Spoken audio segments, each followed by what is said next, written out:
Okay, welcome to my educational channel విద్యా ఉద్యోగ సమాచారానికి స్వాగతం. గ్రామ పాలన ఆఫీసర్ పోస్టులకు సంబంధించి జీపీఓ పోస్టులకు సంబంధించి తాజా అప్డేట్ మనకు ఒకటి ఇక్కడ కనిపిస్తుంది. ఇప్పుడే విడుదలైంది, ఇది మీకైతే అందిస్తున్నాను. మరి ఇలాంటి లేటెస్ట్ అప్డేట్స్ కోసం మన ఛానల్ని సబ్స్క్రైబ్ చేసుకోండి. మీకు తప్పకుండా ఎప్పటికప్పుడైతే ఇన్ఫర్మేషన్ ఇవ్వడం జరుగుతుంది. విఆర్ఓ విఆర్ఎస్ రిక్రూట్మెంట్ కోసం ఎంతోమంది ఎదురు చూస్తున్నారు. రీసెంట్గా మనకు తెలంగాణ ప్రభుత్వం 10,954 జీపీఓ పోస్టులు, అంటే ప్రస్తుతానికైతే విఆర్ఓ పోస్టును మనకు గ్రామ పాలనాధికారిగా, గ్రామ పాలన ఆఫీసర్గా మార్చడం అనేది జరిగింది. సో దానికి సంబంధించి మనకు ఈ రిక్రూట్మెంట్ విధి విధానాలు ఇక్కడ మనం 2 దశలలో వీటిని అర్థం చేసుకోవాలి. మొట్టమొదట ఈ 10,954 పోస్టులలో గతంలో పనిచేసిన వాళ్ళను తీసుకుంటామని చెప్తుంది ప్రభుత్వము. సుమారుగా 6,000 మంది అయితే అందుకు రెడీ ఉన్నారు, ఒక పాయింట్. రెండోది, మిగిలిన పోస్టులను డైరెక్ట్ రిక్రూట్మెంట్ ద్వారా భర్తీ చేసే అవకాశం ఉంది అని సెక్రటేరియట్ వర్గాలు అయితే మనకు తెలియజేస్తున్నాయి.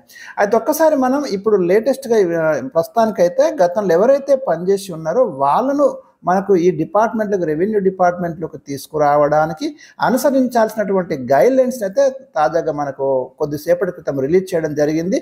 ఒకసారి మనం చూద్దాం. ఇక్కడ క్లియర్గా జాబ్ చార్ట్ ఇచ్చారు. జాబ్ చార్ట్ అనేది మనకు భవిష్యత్తులో ఎవరైతే ఈ రిక్రూట్మెంట్, ఈ రెవెన్యూ డిపార్ట్మెంట్లోకి విఆర్ఓగా, జీపీఓగా రావాలనుకుంటున్నారో, అంటే జీపీఓ అంటున్నాం ఇప్పుడు లేటెస్ట్గా, వాళ్ళకు వర్తిస్తుంది.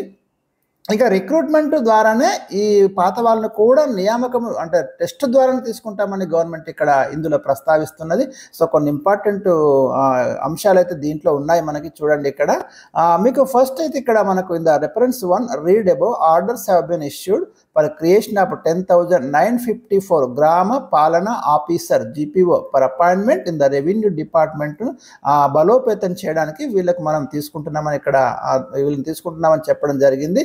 రెండోది ఏంటంటే మనకి chief commissioner of land administration CCLA ఇచ్చిన రిపోర్ట్ ప్రకారము ఈ రెవెన్యూ వ్యవస్థలోకి ఎవరైతే రావాలనుకుంటున్నారో వాళ్ళకి దీని మీద కొంత పట్టు ఉండాలి, revenue administration and ability to right proper reports, and he has propose to fill these newly created positions with redeployed VROs and VRS అని మరి సిసిఎల్ఏ ప్రపోజ్ చేస్తున్నది. సో దానికి సంబంధించి కూడా ఇక్కడ మెన్షన్ చేయడం అనేది జరిగింది.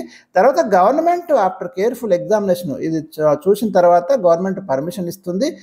ఏమిస్తుందంటే initiate the next steps in the appointment of Grama Palana officers taking options from the ex VROs VRS with the following directives అని కొన్ని అంశాలు అయితే ఇక్కడ మనకు పేర్కొంటుంది. మెథడ్ ఆఫ్ అపాయింట్మెంట్ అంటూ మనకి ఇక్కడ ఒక అంశం అయితే ఇవ్వడం జరిగిందండి.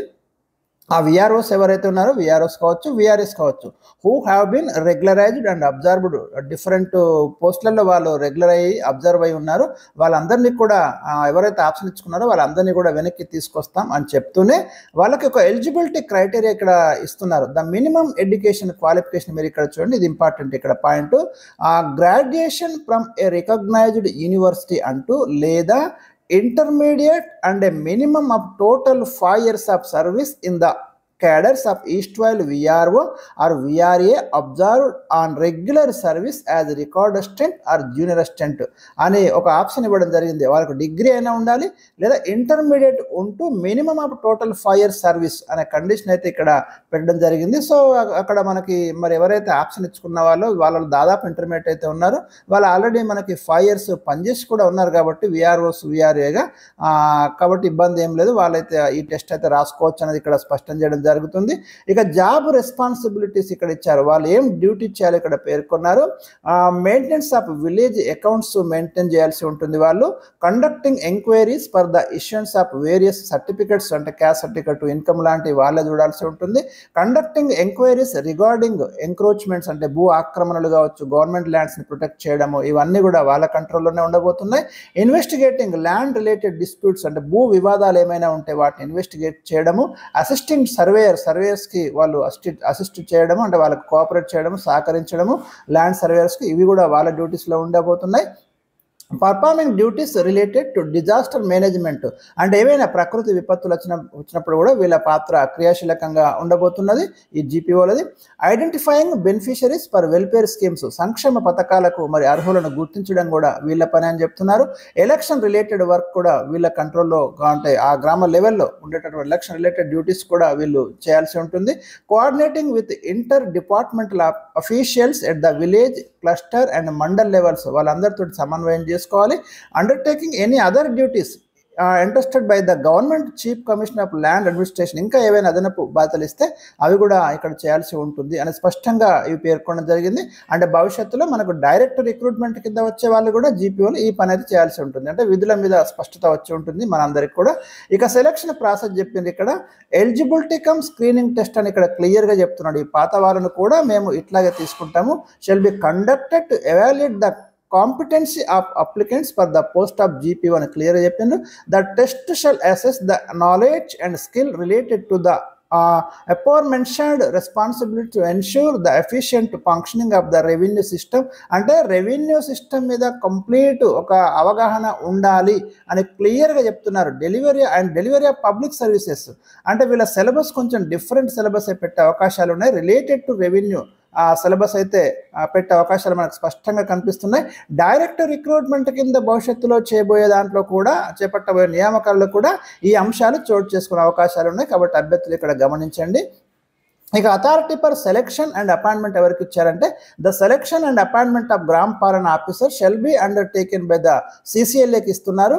Are any other designated by the CCLA TG Hyderabad for this purpose and allotment of district shall be made.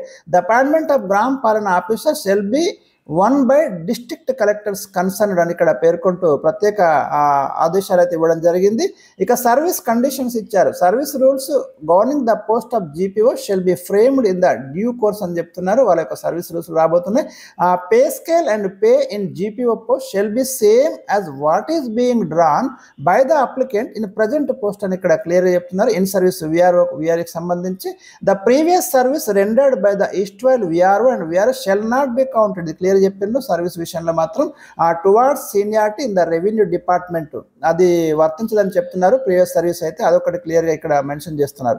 The chief commissioner of land administration Telangana Hyderabad shell take necessary action in the matter accordingly అని ఇక్కడ clear చేయడం అనేది జరిగింది. So ఇవి మనకి guidelines తాజాగా ఇచ్చినటువంటి ఆదేశాలండి. మరి చూద్దాం నెక్స్ట్ ఇది జరిగిన తర్వాతనే డైరెక్ట్ రిక్రూట్మెంట్కి వెళ్ళే అవకాశం ఉంది గవర్నమెంట్. కాబట్టి డెఫినెట్గా మనం అయితే భవిష్యత్తులో ఒక 5,000 పోస్టులకైతే నోటిఫికేషన్ అయితే ఎక్స్పెక్ట్ చేయొచ్చు. No problem. ఈ ఎంట్రన్స్ టెస్ట్ ఎంతమంది రాయబోతున్నారో దాంట్లో ఈ కండిషన్స్ చూసిన తర్వాత ఎంతమంది దాంట్లో క్వాలిఫై అవుతారు అనేది కూడా మనకి ఇంకా స్పష్టత రానుంది. అంటే భారీ ఎత్తునే మనకి పోస్టులు అయితే మిగిలి అవి నేరుగా డైరెక్ట్ రిక్రూట్మెంట్ కిందకి వచ్చే అవకాశాలు ఉన్నాయని మనం చెప్పుకోవచ్చు. మరి ఏమున్నా కూడా మీకు తప్పకుండా ఎప్పటికప్పుడు ఇన్ఫర్మేషన్ అయితే అందివ్వడం జరుగుతుంది. Thank you for watching. Video like చేయడం మర్చిపోకండి.